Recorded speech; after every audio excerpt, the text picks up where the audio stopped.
And ladies and gentlemen, we are live. Welcome, ladies and gentlemen, to another episode of Live Hour. In today's Live Hour, ladies and gentlemen, we're going to be doing a story time. In tonight's Live Hour, I want to be discussing the most, the worst kind of customers that you can run into in the appliance repair industry. In fact, I brought a visual with us tonight. Okay.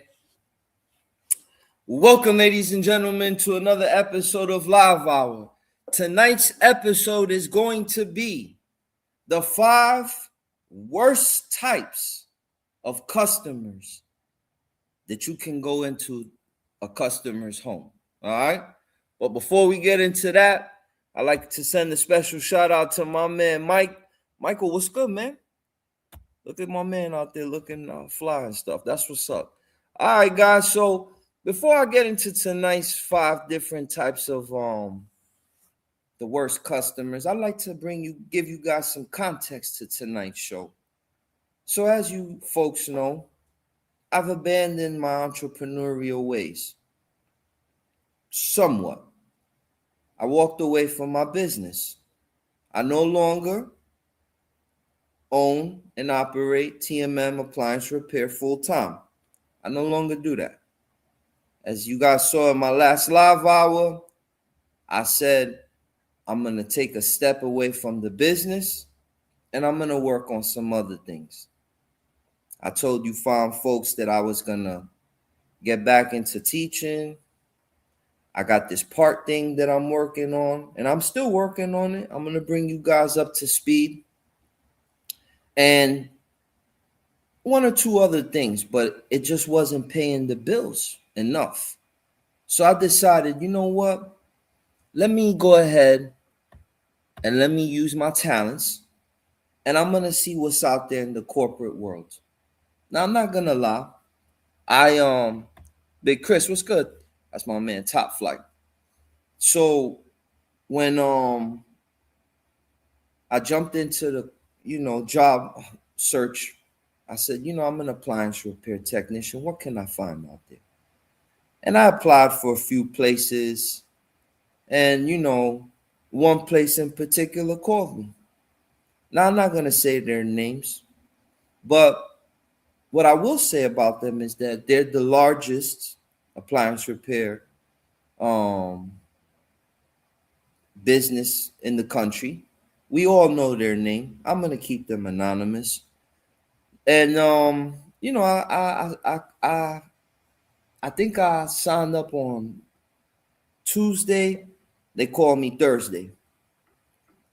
They said, we'll hire you. I said, really? Now, in my mind, I'm like, okay, this is going to be good. I'm going to have a fixed income now, as opposed to a variable income, like when I was working on my own.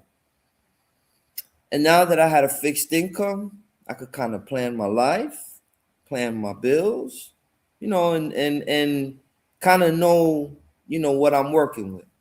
And then the side hustles, I can do other things with those, invest, save, whatever. So, like I said, I signed up Tuesday. They called me Thursday. Now, let me talk to you about how the negotiation went. The young lady from Human Resources, she reached out to me. She said, so you fix appliances, right? I was like, absolutely. She was like, oh, based on your resume, it looks like you know quite a lot. I was like, oh, yeah, I do. Well, thank you. And she was like, well, what kind of salary are you looking for? I'm not going to lie to y'all. They did have a range. They had a low and they had a high. I went above the high.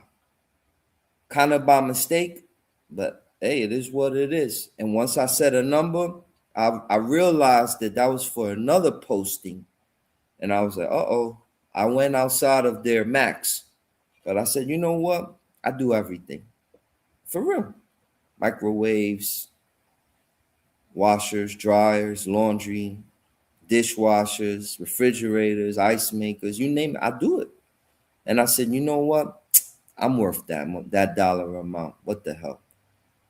And if she don't say the right thing, I may jump back up in the entrepreneurial lane and just keep doing my thing. But she was like, no, no, no. Let me speak to management. I'll reach out to you. She called me back. You're hired. I walk into my new job now, for the first time, after running my own gig here for about 13 years, I walk into this shop with about 8 guys, 10 guys, nice fellas, good group of men. And I told them, and right away they come up to me very nice, and some of them tell me, well, welcome, and well, what do you do? And I was kind of thrown back by the question. I'm like, what do you mean what I do? I fix appliances. They were like, yeah, but what exactly? And I'm like, they were like, because over here, I do laundry. He does cook. That guy over there does refrigeration. That guy does this. And I looked at the guy and I said, brother, I do everything. And they were like, oh, okay. So, they gave me a truck. They gave me per diem, card, tools, you name it. I have all the everything paid for. So now I'm like, oh, this isn't bad at all. This is not bad at all. Now I'm not used to these kind of customers though from this new job. Because you see, this new job that I'm a part of, they employ AI. What do I mean AI? Yes. This company, when you call them and you say, hey, my appliances is broken, you don't speak to a live person. You speak to an AI, an artificial intelligence agent. And it tries to be witty. It tries to be intuitive, but it has limits and setbacks. So let me give you an example of how this works. You call the company that I work for and you say, listen, I want to, I have a broken dryer. The AI will say, okay, great. What's your name? What's your address? But the people don't want to speak to the AI. The people want to speak to a live agent. I know this because as soon as I walk into the house, that's where story time's going to lead. But I'm giving you context of what kind of customers I'm running into with this newfound position that I have. So stick with me as I give you the buildup. So back to the AI. Number one, the customers get frustrated with the AI because number one, they don't really collect the details well. They don't really collect the apartment well. There's small details when you're dealing with customer service. Like, hey, listen, call me 30 minutes before so I could put my dog up. Hey, I'm the house with the pink fence. Hey, the car with the blue Cadillac outside. Like, these little notes, AI don't pick up on them. But I digress. So, the customers kind of get frustrated and, whatever. Here I show up. Now I'm a live person. I am not an NPC. And if you don't know what an NPC is, an NPC is a non-playable character. You see, if you play in a video game and you're the main character, there are other characters in the game that have no sole purpose other than to take up space. When I show up to the house, I am a live human. I am not an artificial intelligence. So the customers begin to unleash on me. Okay, and here's where we're going with story time. Tonight's story time is about the 5 types of the worst customers that I have to deal with. Okay, so again, let me bring you up to speed one more time. The customer calls in. This company that I work for, they charge $129 for the service call fee, right? I'll say that one more time. They charge $129 for the service call fee and tax on top. So it really comes out to about $135.38. It's minor details. You call, they call AI. AI even sets up my route. Let that sink in. AI sets up my route. So I don't speak to a dispatching agent. Hey, Tony, look, my kid's recital is at 6 tonight. Can I get off a little early? There's no one to speak to. Everything is digitalized. They put cameras in the truck. What do I mean by cameras in the truck? You see, they disguise it and they say, fellas and ladies, we want to protect ourselves from liability. So we're going to put front-facing cameras in the trucks. But they also face rear so they can see what you're doing. So these AI cameras, they snitch on you. I got a couple people writing. Let me say what's up to a couple people tonight. That's my boy right there, Saul Flores. Saul. Mike says, I'm dealing with this now. Customers hate AI. I'm telling you, customers hate AI. So anyway, they put this camera in the truck. So this camera, like, if you're typing it on your phone, like the address, the camera will say, ding, put the phone down. If you like driving and if you could be looking normal. I got droopy eyes. I won't get into why, but I got droopy eyes. The AI will say, you need a rest. No, I don't. The AI will then forward messages to your supervisor, you arrange anything, like it's all digitalized. So now the AI tells the customer what time you should get there based off of your navigation. So now you show up to the door, right? So imagine this customer is upset because it's been told that you were going to show up at this time or that time. Things don't match up.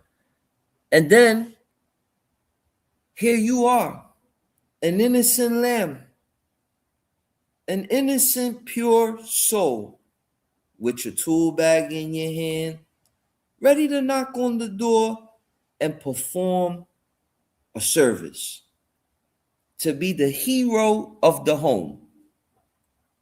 And as soon as you knock on the door, this is the monster that greets you.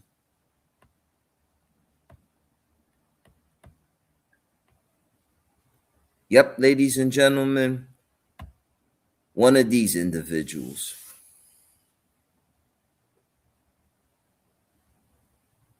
That's what I walk into. I want that image to sit there and let it soak for a little bit.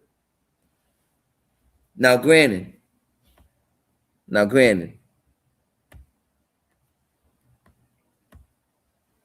does this customer have a valid reason to be upset? Does this customer have a valid reason to be upset? More than likely. But who do you think is going to take the blunt of that frustration? Who do you think is going to be the punching bag? You're looking at him right here in the mirror, right there. Yep. So now, you try to enter into the home. You try to bypass this stage, and you're met with 5 personality types, ladies and gentlemen. 5. And in tonight's show, I'm going to speak to you about the 5 of the worst customers that you could possibly run into in the appliance repair industry. Hit the like button for Brother B at late night, putting in that work. I told y'all 2026, I'm going to be back on here much more. All right, so number 1, the complainer. Ladies and gentlemen, there's a particular customer type called the complainer. Let me explain to you what the complainer looks like, what the complainer sounds like. You call preemptive. Hello, sir. Hello, ma'am. My name is Joe Blow, and I'm from Whoop-de-Whoop. And you're my next call and just want to give you a heads up. Oh, finally, you're on your way. They said you would be here an hour ago. Now, granted, this is our first interaction. This is our first, hello, how you doing? Our first pleasantries. And that's already the tone. You said, oh, finally you were going to show up. You said you will be here 30 minutes. Oh, you're like, whoa. But whatever. We have to do the job, right? Unfortunately, we need this customer's business because it's what employs us. So let's continue. You show up, you knock on the door. As soon as you open up the door, again, just for the theatrics, you're met with one of these creatures, right? But you're a gentleman and a scholar. You have a little bit of class. So hello, Mrs. Whatever her last name is. You look quite lovely. My name is Joe Blow. Nice to meet you. Well, get in here. Hurry up before the flies come in. And you're like, whoa. Now, before I go any further into this story, right, I want to take a 1-second pause and let y'all know something. One of my favorite cars of all time, right? This is a crazy pivot, but it serves a purpose to tonight's story. One of my favorite cars of all time, right? People say is ridiculous to buy it because it's unreliable, if it breaks, if it this, if it that. But boy, she is so pretty. And that is, we talking cars. Me, I love that Jaguar XJL. Oh, you don't know what that is? Oh, I'll show you real quick. Just a quick image. Why not? Ladies and gentlemen, I absolutely love this car right here. I don't know if y'all could see it. That car right there, I absolutely love it. But it's unreliable. If it breaks, if it this, if it that. So I'm not gonna lie. I met a customer that he was a mechanic at the dealer. I couldn't believe it. And he was like, yeah, I do just like you, man. I work for Jaguar 9 to 5. And then look in my garage, I have a whole shop and I work privately on the side. I couldn't believe it. He said, you want to see it? I went in there. He had a Mini because, Jaguar does Mini. And I know this is appliance repair, but this serves a purpose. Stick with me. You're going to love this analogy. So I'm looking at his lift, his coding tools, all his layout. And I was like, but brother, how you charge them, man? You gonna do me like the dealer? I respect your craft, but like keep it real, because that's one of the reasons why I don't even look at that car. He was like, nah, bro, I'm super affordable, man. I like these cars and I like working on them. And I'm like, really? He was like, bro, if you go get one, I'll go with you. I'll tell you what to get, blah, blah, blah. And I'll be your personal mechanic, bro. I like working on the car. I want to see them on the road. I said, nah. Well, thank you, sir. Now, why do I share that story with you? Because that person is bringing a value to my life. That person is fixing something that I have an admiration for. That person is helping me extend the life of something that I may want to buy one day, or that person is the connection to the machine that I like. And in appliance repair, we are that. We are that in appliance repair. And it's time that we realize it. When we go into the homes, I don't know why they're mad for. We're there to help them. If they didn't want us there, why did they call us? Why? Why did you get an extended warranty? Why? Your stuff isn't cool, and guess who's going to rescue you? Me. But instead, this is what you get met by. And I have to continue to use this image because it's true. It's true. Let me read some of these comments here. All right, so Michael Michael is guessing my current employer. Mike, I don't want to say their name, man, because I don't know their policy, and they're big, man, and I don't even know if they approve of my shenanigans on YouTube. So we'll keep oil and water separate. But no, incorrect. And I won't allow any more guests. But no, I'm not them.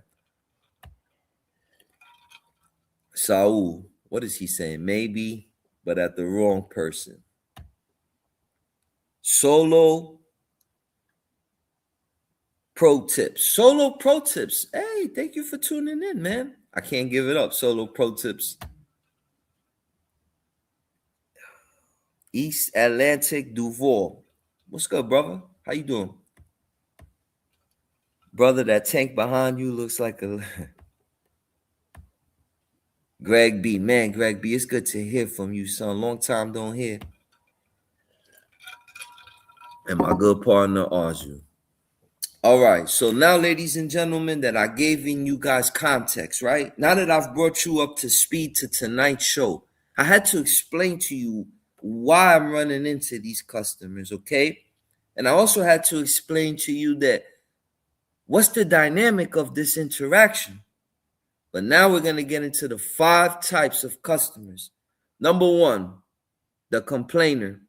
Like I said, this is the guy or the gal that as soon as you get the work order, right, and you call them, hello, my name is Joe Blow, I'm from Whoop-de-Woo, and I'm finally here. I told you already. The minute you walk in, you ask them, hello, sir or ma'am, what's wrong with the unit? Oh, this piece of shit, it's been giving me problems since I bought it. 5 times I've had your company come out here. 2 of the other guys flooded. You're just hearing problem after problem after problem. But you know what you're not hearing? What's wrong with the dishwasher? What's wrong with the washer? That's what the complainer does. The complainer gives you a verbal offload of all his or her issues with the unit. Now, granted, they have a right to be upset, but you don't have to absorb it, and it doesn't have to become your problem. Don't wear that stuff, man. You'll go home, you'll carry that with you, it will eat at you, and you'll eat at people around you. Leave that at the door, man. And you know how I check people in a respectful check, ma'am or sir. I repivot them to what's important at hand. Ma'am or sir, I understand your frustrations, but I wasn't those other people.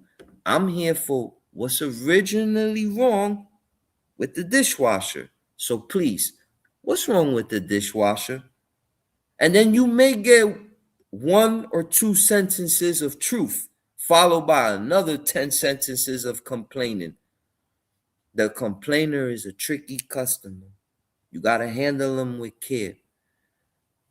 Be prepared to hear a lot of in 1 sentence of what's important. With them, every time that they go left, you got to divert them to go right. But the complainer is one of the most annoying, frustrating customers to deal with. I digress, and I go back to my earlier story of finding a good mechanic. We all got a favorite car. We all got a favorite, we all got a current car. And guess what? How good is it to have a mechanic? If your mechanic told you, hey man, I couldn't make it till about 6 tonight, are you gonna him? And if you do, you don't deserve that mechanic. And we are those good mechanics. And this is what we getting beat up. What we getting beat up to.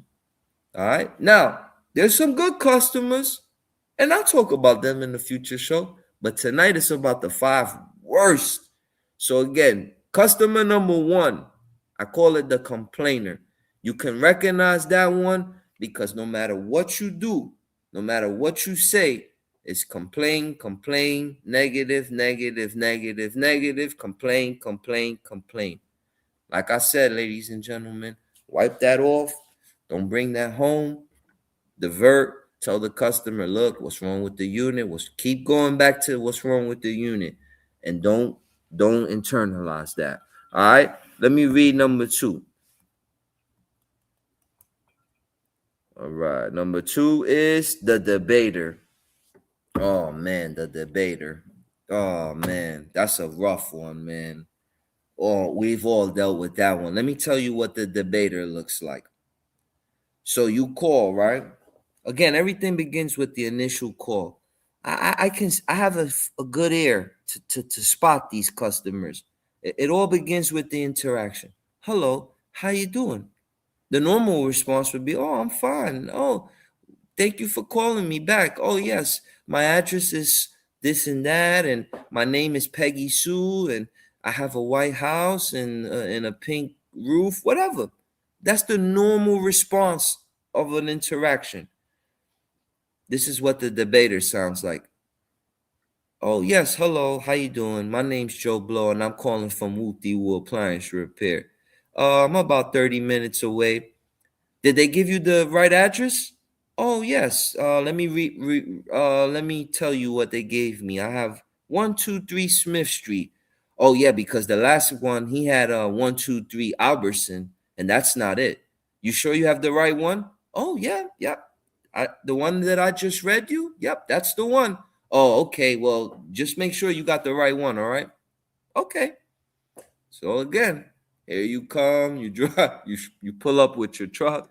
Soon as you get there, again, we're going dishwasher tonight, the whole show. "So, hi, I'm here for your dishwasher." "Oh yeah, here's what's wrong with it. As soon as I hit start, this and this is going on. I read on YouTube that it's this, and I read on Facebook that it's that. And the last guy that was here, oh no, and I have a friend across the street that he does mechanics. He told me that it was this." They've already made the diagnosis in their head. That's the debater. Right there, you got a problem. Because they're not even allowing you fresh eyes to get in there, look at it, see what's going on. Nah, the debater, from the time you walk in the door, they're already telling you what's going on with it and everything. And now they tell you what's wrong with it. And then you make the stupid mistake if you go back and forth with them and tell them that their logic is wrong. You never do that. What you do with a debater is you say, "Wow, those are interesting facts. Thank you for telling me that. I, I'll definitely consider that. Can I get a fresh look at it though?" And then they're gonna huff and puff. "Yeah, but I already told you what it is." And you're like, "Man, this is gonna be an interesting one." Don't fall into the debater. Don't even fight with the debater. In fact, the debater's looking for the fight. Remain quiet. Don't say nothing. Do your diagnosis. Start from the beginning. Start with a fresh set of eyes. Whatever the customer thinks they think it is, whatever their friend told you they think it is, pay that no mind, or take it with a grain of salt. Go in there with your own intuition and do your own thing. And then here comes the next part.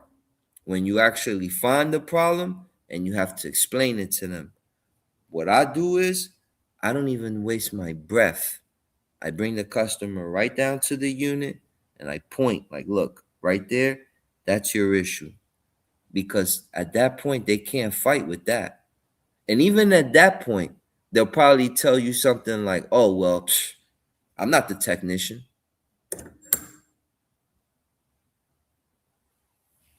I don't think y'all hearing me. I don't think y'all hearing what I'm saying. I'm going to say this one more time. You will go into someone's house and they will tell you what they believe it is.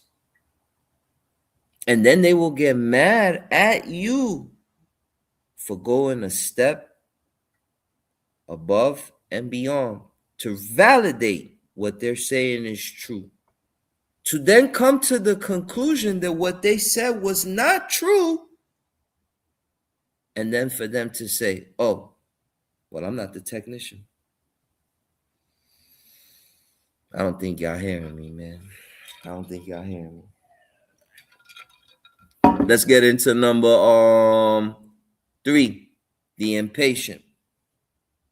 That's another animal. The impatient. You could tell the impatient the following. Sir or ma'am, I'll be there between the hours of 9 and 12. That means that anywhere between 9:01 to 11:59 a.m., we can be there. And you know what? We'll call you. We'll give you 30 minutes heads up so you can step outside. You can go get groceries. You can do whatever you want. And you know what they'll say? Oh, no, I'm going to be home waiting for you. Okay, no problem. Well, again, we're still going to call you 30 minutes before we get there, okay?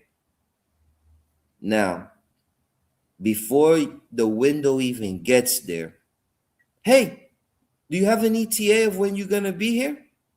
Oh, no, not yet. We're still in our current job. We're going to give you a call. Yeah, because, I got to be somewhere at 1 or 2. And then you're like, at least me in my head, I'm like, but I thought that I told you 9 to 12, though. I thought I told you, like, that was the window. Like, why would you say yes to that if you can't make that? But this is what you're dealing with the impatient. The impatient uses these little psychological tricks to trick you, to put a pressure on you. And you know what that pressure does? It makes you mess up on your current job because now you're rushing to get to the impatient. You might leave a screw out, a hole out. Why? Because you're rushing to get to the impatient.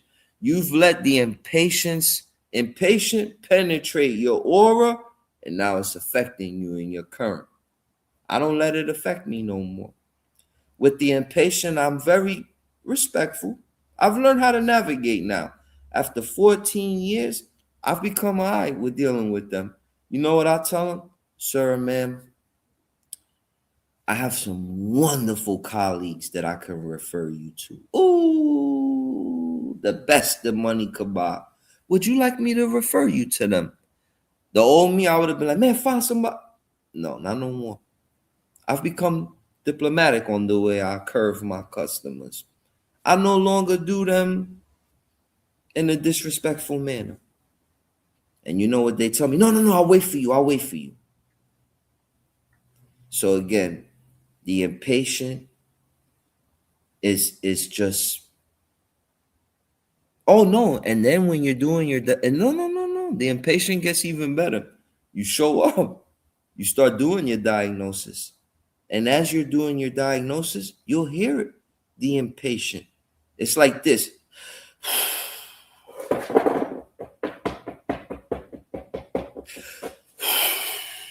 So what do you think? You figure it out yet, doctor?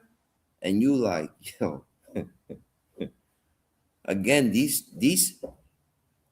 tricks, these customers.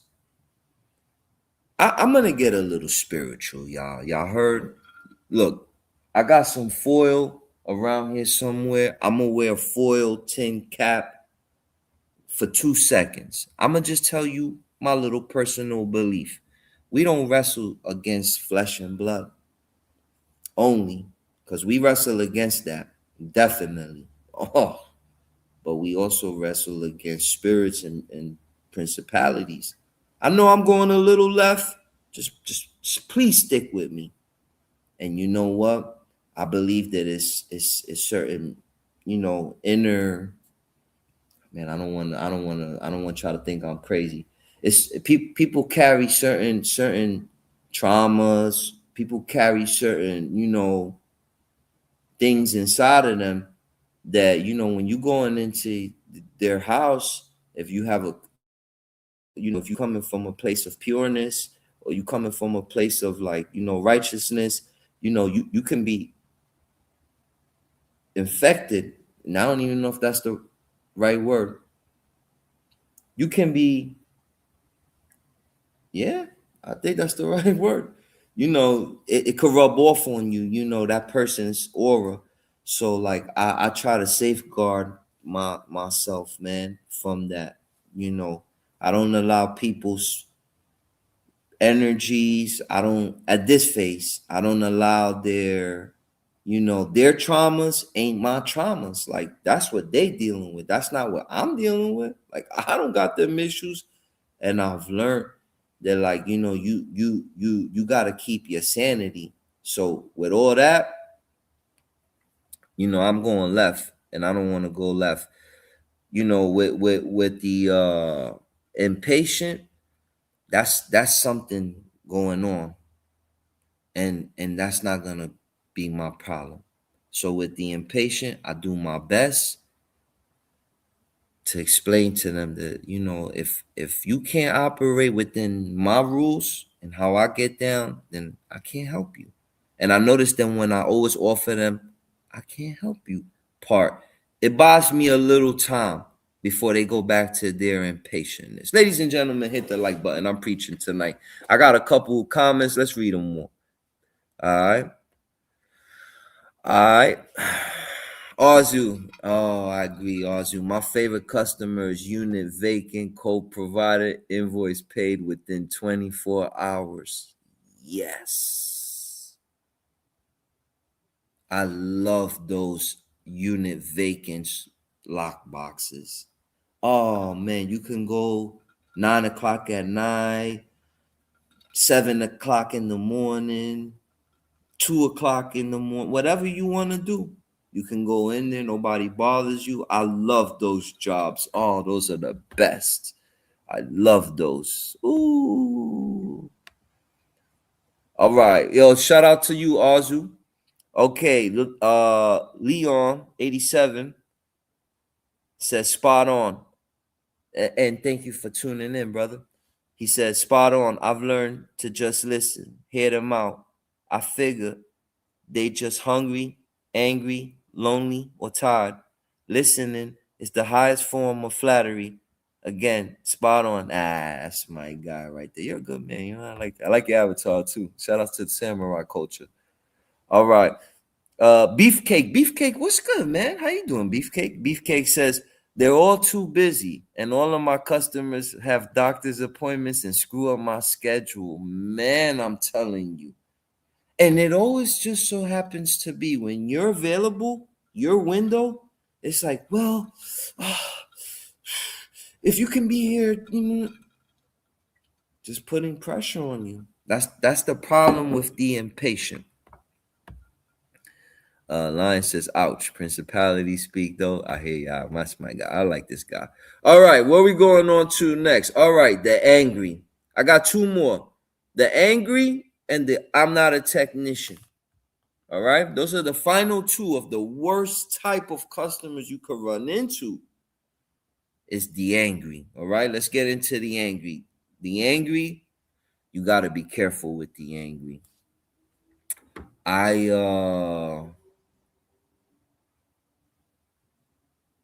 I'm not proud. Man, y'all, I'm gonna be real with y'all, man. I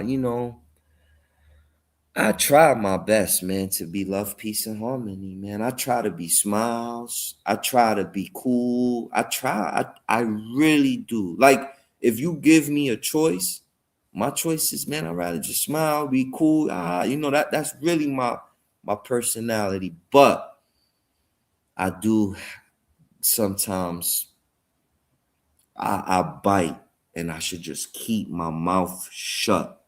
I should shut up, and I can't. I can't. Sometimes I fail. I fail. Let me give you an example. It's been sometimes, I've been in business for many years, I've been doing this for a long time. And you got to think, when you're dealing with public, and you're dealing with the public, it's times that things may get intense. And I got a lot to lose, man, And what I could tell you is that it's not worth it. Don't never allow the angry to get you to a point where you stoop to their level, please. And I need to speak to myself on this, but like, don't ever like lose your composure to where it gotta get physical. Sometimes it will. I've had customers get like this to my face, and I've had to just compose myself for the sometimes I didn't. And the details of what happened don't need to go on YouTube. But I'm not saying that from a proud perspective. I should have maintained my professionalism, and I let the flesh take over. And I'm not proud of whatever the outcome of whatever happened was, but with the angry, they're dangerous because they'll curse, they'll kick, they'll stomp their foot, they'll swear. They're they're just really button pushers, but to the extreme, to the extreme. They'll insult you. I mean, the angry is one of the most dangerous, volatile types out there. So if you run into that, my best advice is don't even deal with the angry. Like at this phase, if I see one of them, yeah, I'm out of there. I'm like, oh, okay, look, I left something in my truck. I'll be right back. You heard? I'm out of there at this phase. Because if things go left, here's what's gonna happen. They're going to sue you. Thank God that ain't never happened to me. But they're gonna call the police on you. Like all the angry, blah, blah, blah. That's gonna go completely out the window the minute that you entertain that. They're gonna pick up the phone and call 911. I've had customers lock their doors with me in the house. I'm like, oh man, this is gonna turn into whatever it's gonna turn into, but whatever. I remember one time it was a dishwasher. It was a Bosch. I was pushing the dishwasher in. I'm putting everything back at the end. Job was done. I had a paper with the invoice written on what the customer owed me. At the very end, he was like, oh no, I don't agree to that. You did that too easy and blah, blah, blah. I was like, okay, no problem. I went back, got on my knees and started pulling the dishwasher out. He said, no, you're gonna leave that there. When he said that I'm gonna, that kind of triggered me and I shouldn't have let it. But whatever. He went to his door and locked it. Like I wasn't gonna leave. I said, oh man, this ain't gonna be nice. Then he starts screaming and his wife pulls out a camera and starts recording me. And I'm like, man, how did I end up in this? I just want my money. And I just went quiet. That was my defense. I'm glad I chose that defense. I just went quiet. They was like, you're not gonna talk, you're not gonna talk. And remember I said earlier about spiritual warfare? In my opinion, I believe that's what that was. Because I really didn't want to do anything, but they were trying to evoke a reaction from me that I just wasn't gonna give them. So, with the angry is one of the most dangerous. It's one of the most be careful. It's one of the most try to avoid them at all costs. Some of the signs you'll see is swearing, when you start seeing the banging on the table, slamming things, and man, you're dealing with an angry. It's best to just get up out of there. And if you're working for somebody, they need to respect you and say, look, I don't feel comfortable here. I just want to get up out of here. So be careful with that. All right. Hold on. We got some comments here. What's Saul talking about? Saul, what you talking about, man? We are in an industry where every breaks and frustration is almost automatic. I'm too old to deal with angry and man. They out there though, brother. They are out there. They are out there, man. And you know what? There's a saying that I grew up hearing. You get more flies with honey than you do with vinegar. You would think that one would call, hello, Please, Mr. Appliance Repairman, can you please help me at your convenience? But nah, they call, like I gave you all of them, the debater, the impatient, the angry, I gave you all of them. And now we're gonna get into the last one of the show. But before that, let me read these last two comments. Where the conversation goes south, I just say whenever you cool down, let's have a civil conversation. I'll keep it moving. Amen, man. But boy, they push your buttons though sometimes, Saul, man. This sounds good now, and it's just in the moment. Ooh. All right, what this guy gotta say. Sometimes they're Beefcake. Beefcake, what's up, man? Beefcake says sometimes they're purposely targeting us with abuse to avoid payment. They're looking for an argument to kick you out of their house after the repair's been done, and to evoke an argument out of you. All right, ladies and gentlemen, let's run down the list real quick. I gave you 4 of them, and we're coming up on the last one. All right, so again, the complainer, they're very easy. From the time you pick up the phone, oh, fine, the unit sucks, you suck, the company sucks, you're the fifth tech. We spoke all about them. The debater, that's the one that as soon as you walk in, they watched it on YouTube. Their friend across the street, that's a mechanic, auto mechanic, by the way, told your customer what's wrong with their fridge. Let that sink in. There's the impatient. We spoke about the angry. And then this one here is, man, I hate this one. Oh, I hate this one. The final one of the night, ladies and gentlemen, is one that I call the I am not a technician. There's one out there called the I am not a technician. You want to know what that, man, I hate this one. This one, I'm going to use a washing machine. This is what the I'm not a technician looks like. They call you and they tell you that this unit, it cuts off in the middle of the wash, it makes noise, and it leaks. Man, that's a lot of things. At that point, one probably get a new one.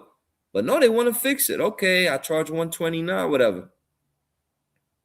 They invite you out there. Now, here's what the I'm not a technician looks like. You show up, and then you start doing your diagnosis, right? And as you're doing your diagnosis, the machine doesn't leak. The machine doesn't make noise. The machine doesn't cut off halfway throughout the cycle. And then they tell you, oh, yeah, but it happens sometimes. Oh, and then it does this and this and this. Oh, and then sometimes it does this and this. And they just giving you all these sometimes and sometimes. But it's coincidental that while you're there, it's not doing any of that. And then you ask them questions, and then they get frustrated with you. They huff and they puff. And mind you, I'm one of those guys. I don't guess. I don't just shotgun parts. The company that I work for, I'm going to go on record, y'all, and say I'm probably not a good employee. I'm not, because I don't follow the work culture there. You know what the work culture there looks like? Nah, I don't want to throw my guys under the bus like that. But, okay, how do I word this right? If you show up to a job, and let's say that the problem is the fridge ain't cooling, and you open up the doors and you point your gun and you think something and you write it down, hey, no problem. Man, that's a great technician. He was out of that call in 20 minutes. The AI is like, now here comes Brother B. I'm pulling out my laptop, signing into MSA.world, which reminds you, this show is brought to you, ladies and gentlemen, by tonight's sponsor, Marcone. They're the world's greatest OEM parts supplier in the appliance repair sphere. And if you want cutting edge schematics, service bulletins, part breakdowns, go on over to msaworld.com. Back to the show. So anyway, I go to msaworld.com. I need another cup, please, and some more merch, guys. So anyway, I go to msaworld.com and I put in the number. I'm looking at the schematics. I'm putting the thing in service diagnostic mode. It takes me about an hour sometimes to figure out what's wrong with these things, to do it right. I mess up the AI. I mess up the estimated time of arrival. I never show up when I'm supposed to. In paper, I'm not a good employee. But in real life, I'm the customer's favorite technician. That part. But I'm not a good employee. I don't follow the code. I don't shotgun parts. I don't want to. My goal ain't to just try to be in and out and to be out at 4 or 3. They have a whole database of, man, I think it's like 437 technicians. I think my recall percentage rate is 4.37. That's not too shabby. But man, I take my time, and they don't kick. Some people just whatever. But anyway, ladies and gentlemen, back to the show. The I'm not a technician. Yeah, I'm not a technician. They will tell you 1,000,001 problems, and they will fight with you. And then at the end, right, after you've proven them wrong, after you've went down every wormhole they sent you, oh, it shakes, you check that, oh, it does this, you check that, oh, it does that, you check, and you tell them, but I don't see no problem. They get upset with you. And then you know what the worst part is? This is the line that kills me. They tell you, I'm not a technician.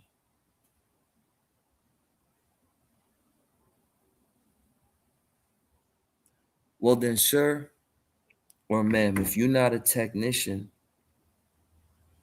you should listen to one.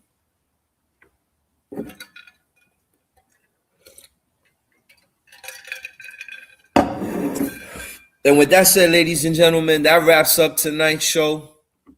Please hit the like button. I want to send a special shout out to everybody that tuned in tonight. I want to give a special shout out to Beefcake.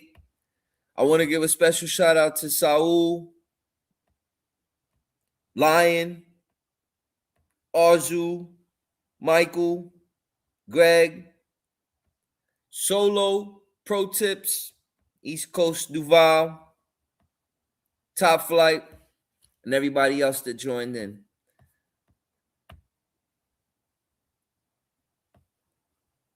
Ladies and gentlemen, don't forget, before I get up out of here, let's talk real quick about channel news. All right. Don't forget, ladies and gentlemen, let me go ahead and pull up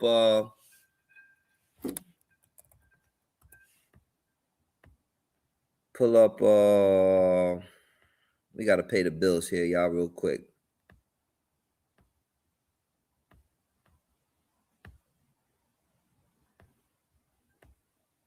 All right, ladies and gentlemen, we got another hands-on coming up. All right, we got a hands-on coming up.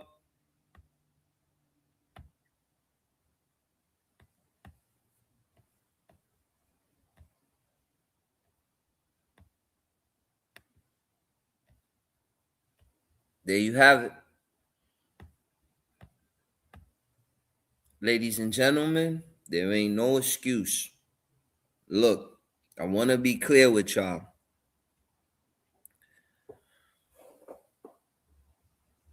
In this appliance repair space, there's no other job, period, out there.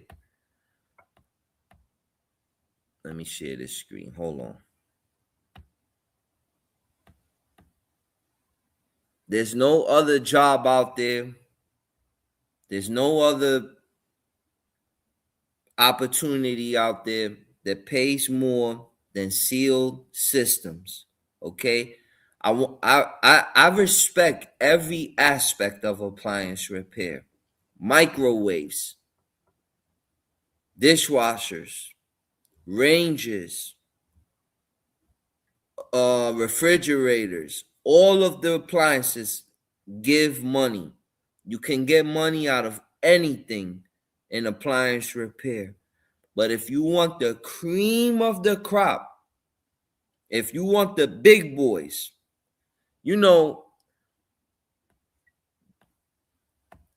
they don't have to, you don't have to box yourself into a choice.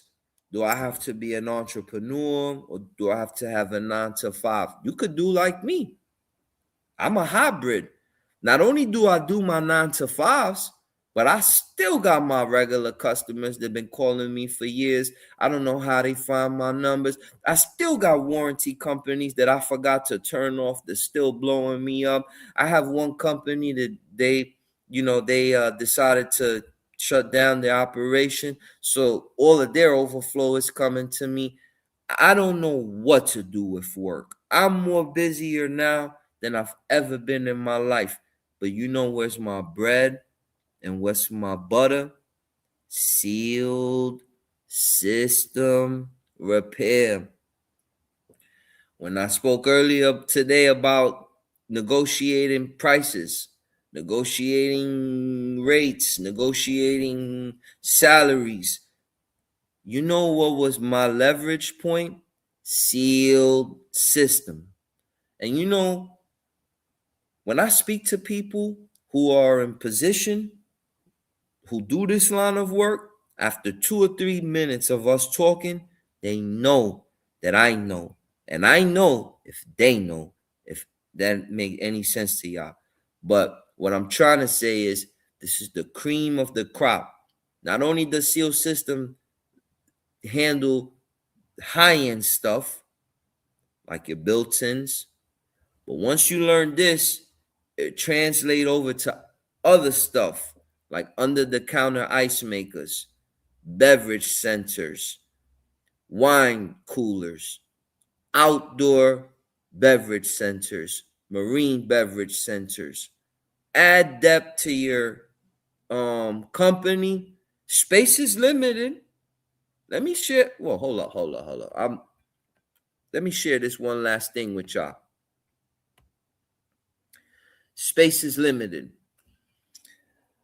I'm so excited that the company, my dear, oh, thank you, God. My dear has decided to try us out, and they sent some of their technicians down, so they're going to be in attendance. So space is limited.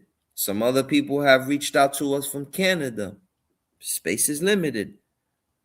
Guys or gals, if you want to add value to your company, go ahead, sign up. I'll see you down here personally. And finally, ladies and gentlemen, I'm going to read the final comments this here, and then I'm signing out, man. I'm going to get some sleep. I got to get up early in the morning and fix appliances. All right, let's read these final comments. Saul says, I always got swag for you. There you go. That's my guy. That's my guy right there. Lion Sweet. There you go. Thank you, brother. Arzu. There you go.